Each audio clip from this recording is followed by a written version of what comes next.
If you want to do yourself a monumental favor, start today.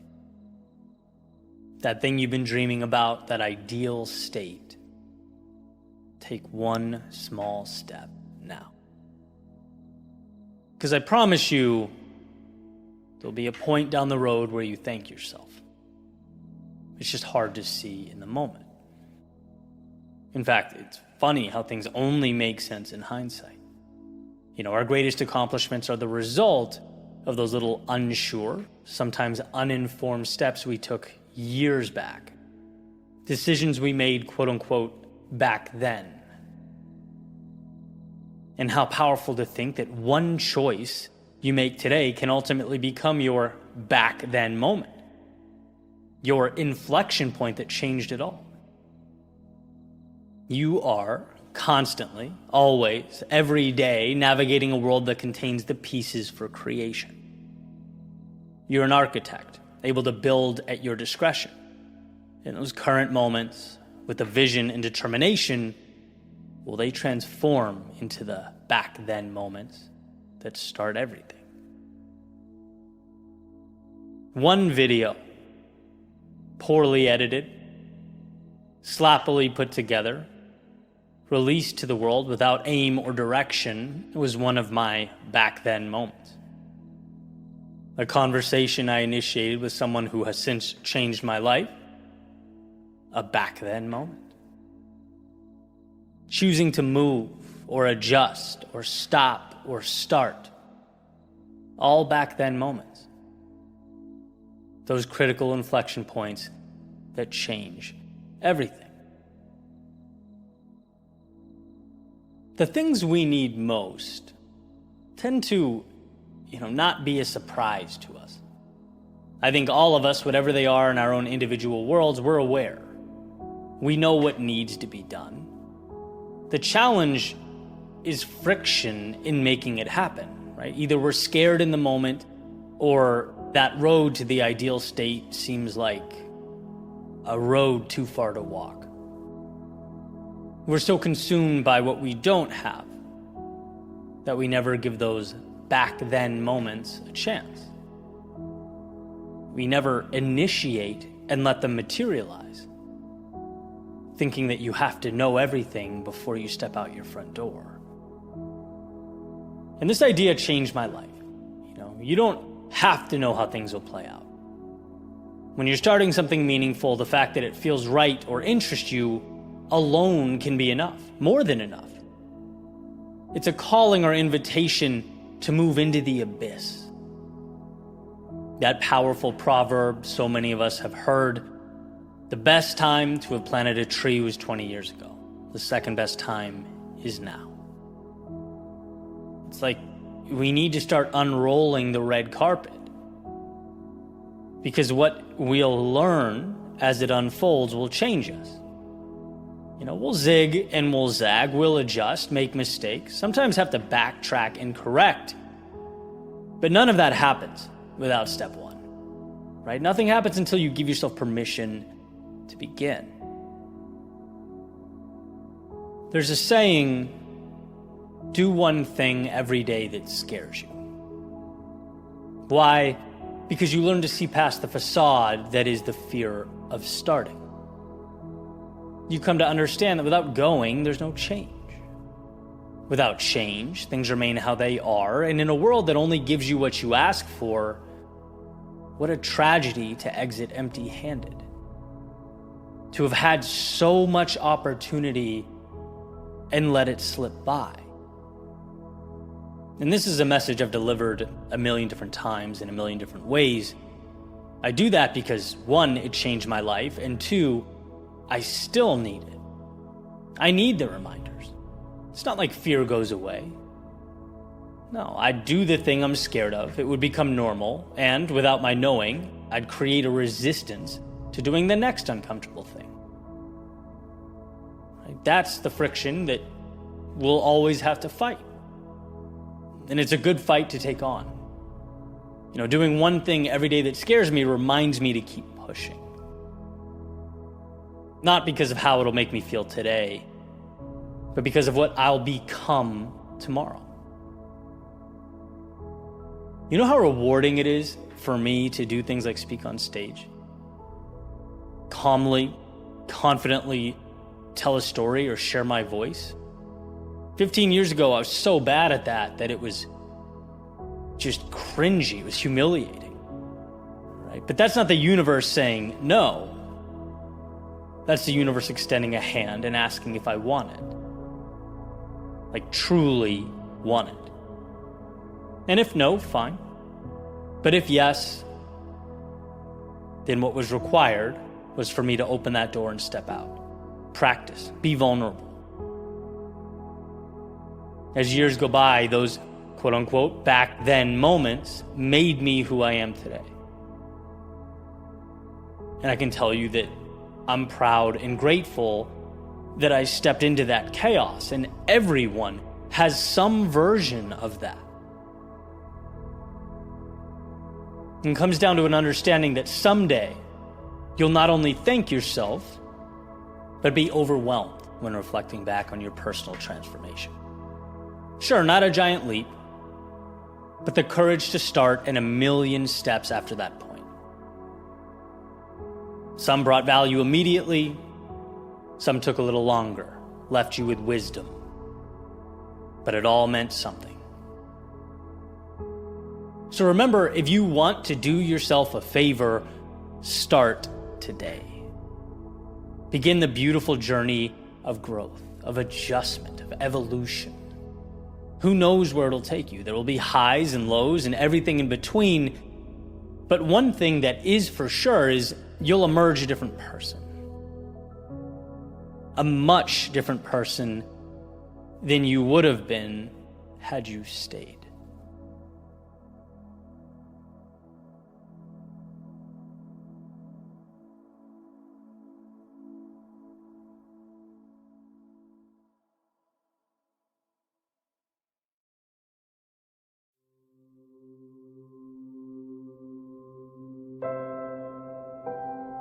What is the complex but an accumulation of that which is simple?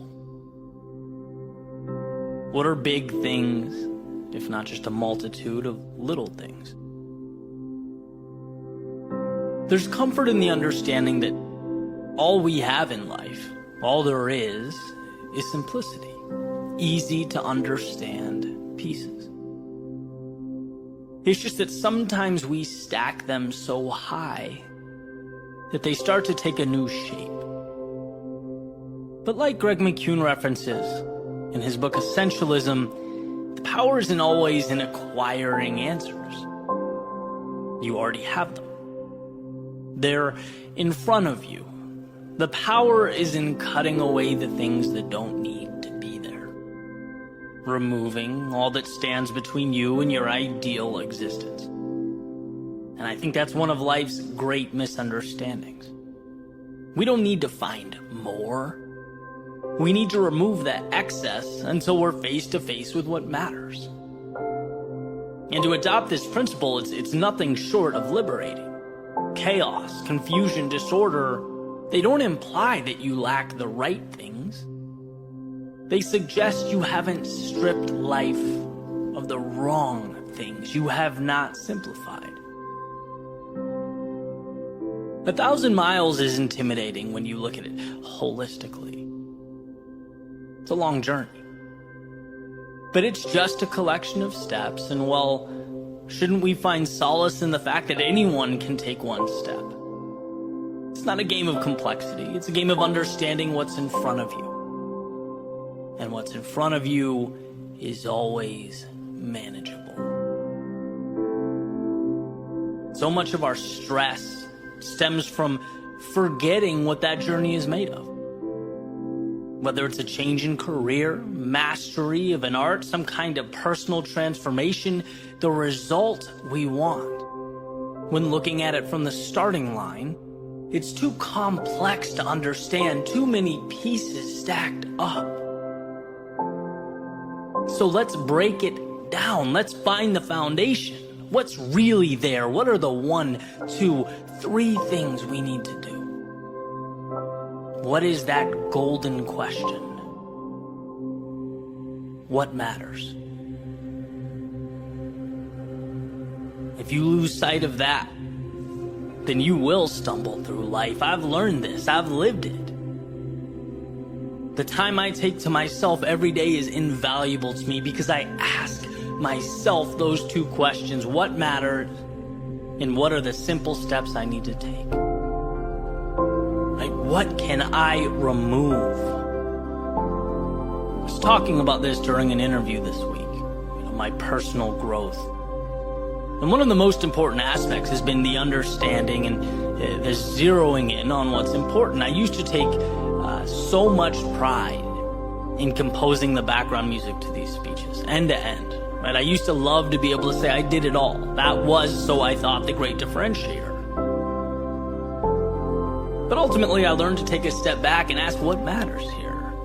What do you care about? It's the storytelling that I love. It's the impact. And let's be real, no one cares who wrote the background music. It's holistically, how does the piece make you feel, right? And this understanding allowed me to cut away, license the music, save 2 days a week, acquire clarity, and realize my goal is not to be Mozart. My journey is to be one of the great communicators, storytellers of our time, and if a day goes by where I'm not taking a little step towards that, it's the wrong move. Small example in the grand scheme of things, but right on point.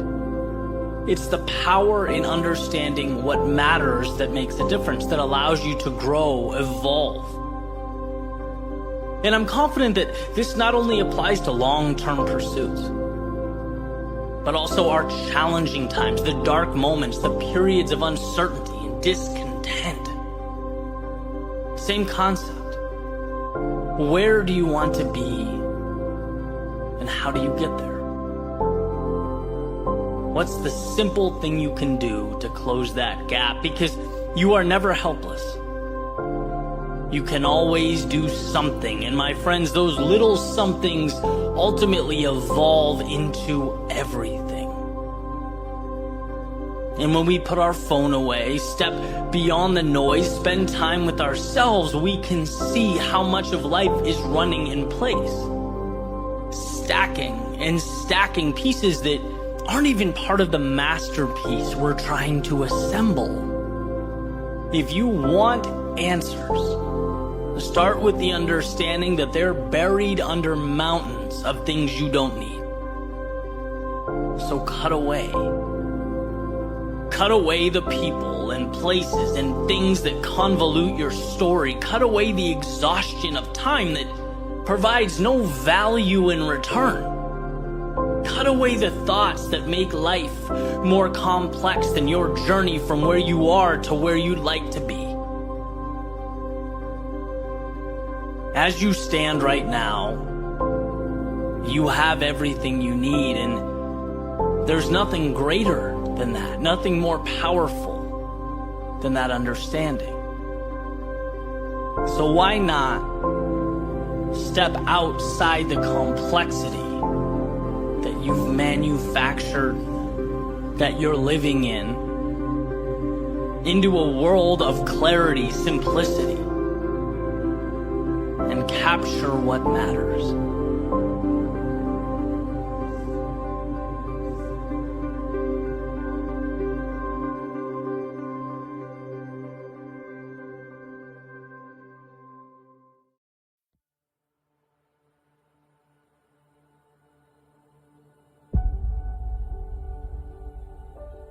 I find it interesting that what we want most is often brought about by the inverse of what we'd expect. It's a paradox that's amazed me for much of my adult life. And what do I mean? Well, here are a few examples. The best way to achieve freedom in your life is to be incredibly disciplined.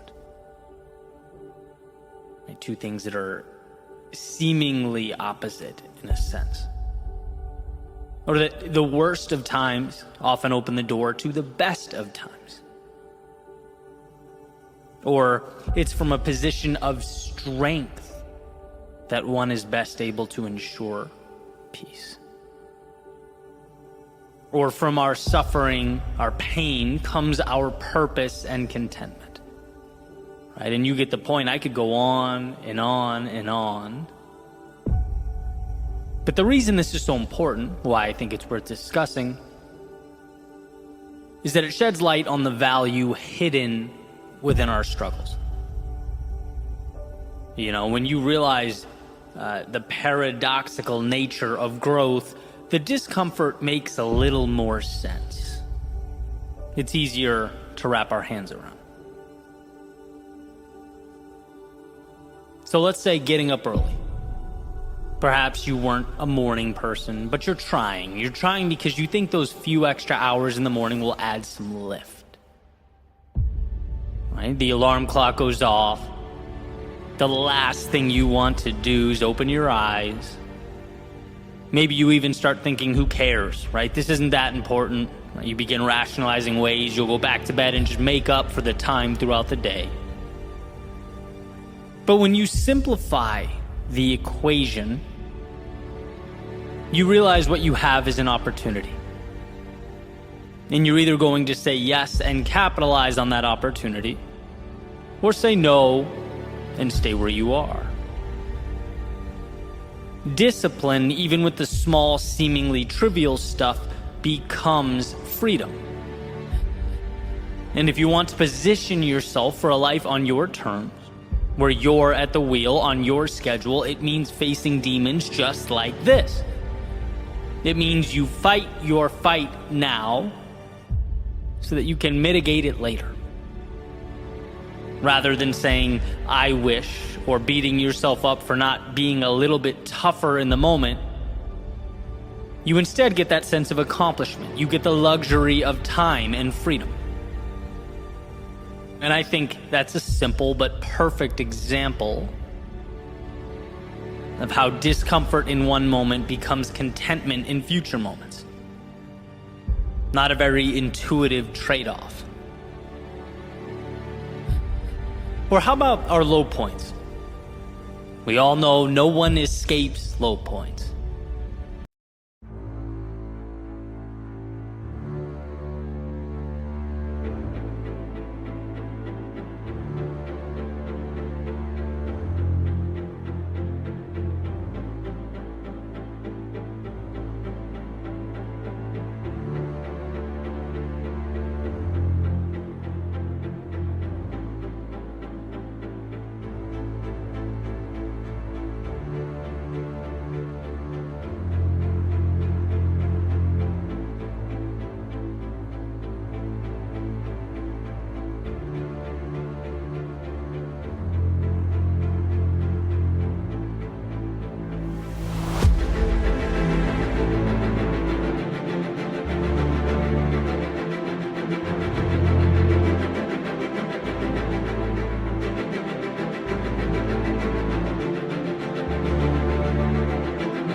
I've always found them easier to handle and internalize when I know that it's bringing me closer to something valuable.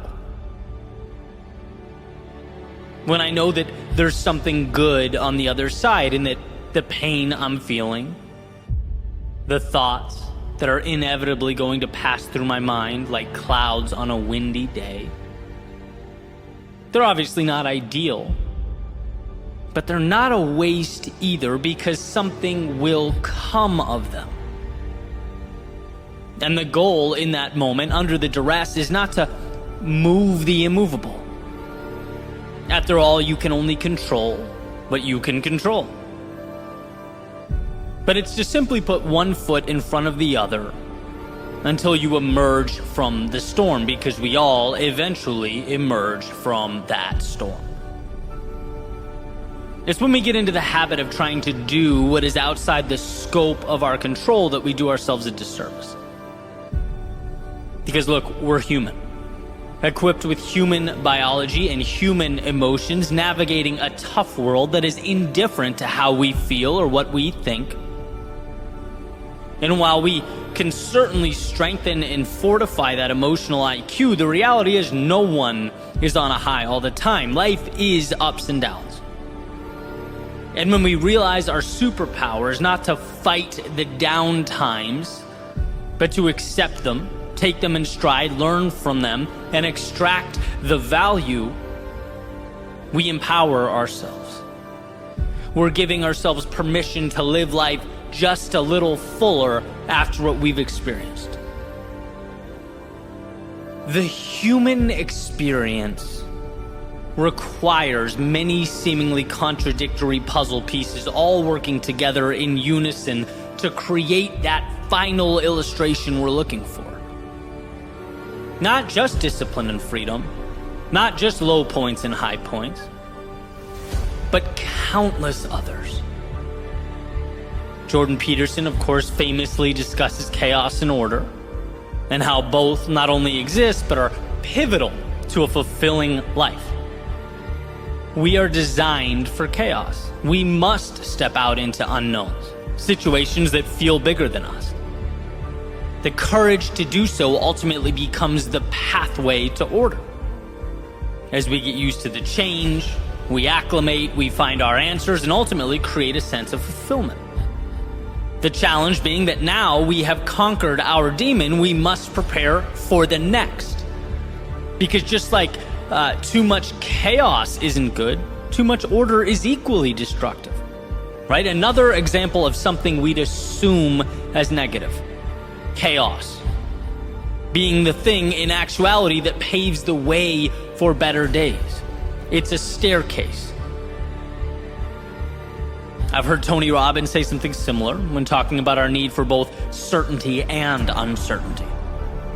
We must have some elements of everyday life mapped out, but too much creates a mundane existence without the adventure and growth we've been looking for. It's from the unknown we capture more of ourselves. It's from the uncertainty we get growth. And I say all of this, not just because I think it's fascinating in and of itself, but because it's incredibly easy to forget, especially in the thick of things, that it's all essential to life working the way it should work. Those losses become gains. The disappointment becomes growth. The down times become launching pads to evolved experiences, greater adventures, and new chapters. It's certainly not intuitive to look in the mirror when amidst life's chaos and say thank you to the universe. I get that. I'm not implying that you should. But I am saying it helps to know, it helps to be aware of the paradoxical nature of your journey. I look back at the times I was most fearful or angry at myself, and if I could go back and tell that version of me one thing, it would be that all that adversity is going to push me forward. That I'd never have the things I wanted most if I didn't step into all that discomfort. That it's going to be okay. That I'm going to be incredibly thankful for it all, and so will you. This is the push-pull of life. The chaos and order of the day. It is not in spite of, but because of those moments, you'll be more than you've ever been. The human experience is a paradox. And the quicker we get that, the quicker we let it work for us. No more fighting unwinnable wars, but rather taking all that we can control and using it to lift ourselves up, to be our best selves, to make tomorrow the miracle that it can be.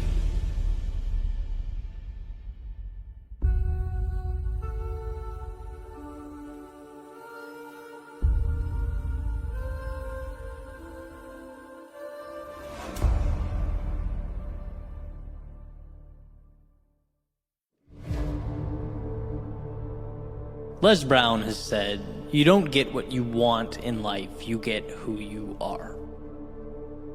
If you put the man together, the world responds. You build yourself up, evolve, life around you will transform. Someone once asked me on a podcast episode about imposter syndrome. Why I think it's actually a very positive thing. And my thinking is, imposter syndrome is a sign that you're in an arena somewhat foreign to you. You're trying something new, playing the student.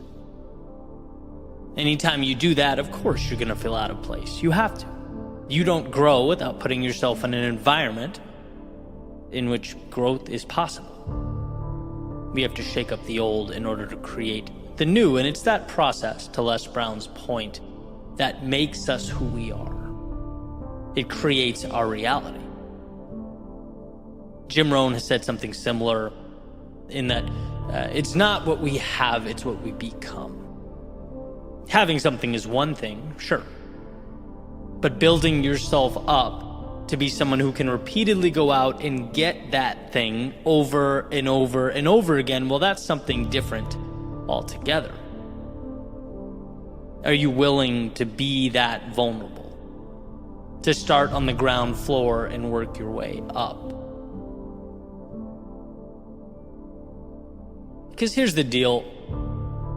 There have been many times where I knew I had to be more than I've ever been in order to obtain something I've never had. And if I aim to live life to the fullest, and I do, realizations like this will only continue. Everyone knows it's painful when there's a delta that exists between what you want and what you're currently capable of having or acquiring. That's a tough realization. And what epiphanies like that tend to do is leave you with a few options, right? You can run away or get better. You can surrender and find something lesser, or become worthy of that thing you want. Talk about a difficult conversation with yourself. Acknowledging that you're currently not where you need to be. The ego does not like that. It's uncomfortable. That's why so many people raise the white flag and run. It can be much easier to shake your fist at the world around you than it is to delve into the one within you. Joseph Campbell has said, the hero's journey is inside you. Throw off the veils and open the mystery of yourself. Close your eyes and imagine a world where you aren't scared to go after what you want.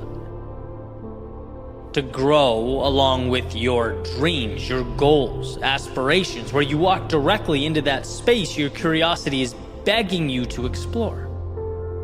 Where you condition yourself to depersonalize the criticism and failure and instead focus on the becoming. That's not some crazy proposition. You're not being asked to go perform some miracle. It's simply about giving yourself permission to evolve into what you can become, allowing water to nourish the seed that is your soul. When you look around you and feel the very human thought that is, I wish something about this was different, I challenge you to be courageous enough to point in and ask, how can I make it so? How can I level up and become the type of person that has X?